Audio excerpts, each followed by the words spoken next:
હાલ કાજલ મેહરિયાને લઈને ખૂબ જ દુઃખદ સમાચાર સામે આવી રહ્યા છે। ગુજરાતમાં બે લોકગાયક કલાકારો વચ્ચે વિવાદને લઈને મોટા સમાચાર સામે આવ્યા છે। ગુજરાતના બે લોકગાયકો વચ્ચે વિવાદ વકર્યો છે। જી હા, ગુજરાતની જાણીતી સિંગર કાજલ મેહરિયા અને યુવા સિંગર સાગર પટેલ વચ્ચે વિવાદ થયો છે, જેમાં સાગર પટેલે કાજલ મેહરિયા પર ગંભીર આરોપો લગાવ્યા છે।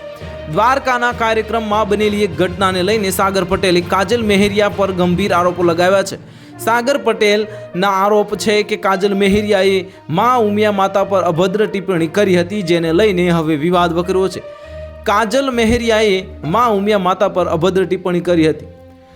યુવા સિંગર પટેલે ઉત્તર ગુજરાતની કોયલ ગણાતી કાજલ મેહરિયા પર ગંભીર આરોપ લગાવતા જણાવ્યું છે કે કાજલ મેહરિયાએ મા ઉમિયા માતા પર અભદ્ર ટિપ્પણી કરી છે।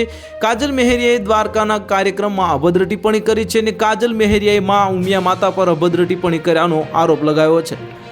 લોકગાયક જે સાગર પટેલે સોશિયલ મીડિયા પોસ્ટમાં કાજલ મેહરિયા પર સનસનીખેજ આરોપો લગાવ્યા છે અને કાજલ મેહરિયાએ મા ઉમિયા માતા પર અભદ્ર ટિપ્પણી કર્યાનો આરોપ આ પોસ્ટમાં લગાવવામાં આવ્યો છે અને કાજલ મેહરિયાએ દ્વારકાના કાર્યક્રમમાં આ અભદ્ર ટિપ્પણી કરી હોવાની વાત કહેવામાં આવી છે। તો હાલ માટે આટલું જ, મળીશું નવી અપડેટ સાથે। જો તમને અમારા વિડીયો પસંદ આવતા હોય તો વિડીયોને લાઇક કરી દેજો, ચેનલને સબસ્ક્રાઇબ કરી બાજુમાં આવેલા બેલ આઇકનને દબાવી દો, જેથી તમને આવા સમાચારની અપડેટ મળતી રહે।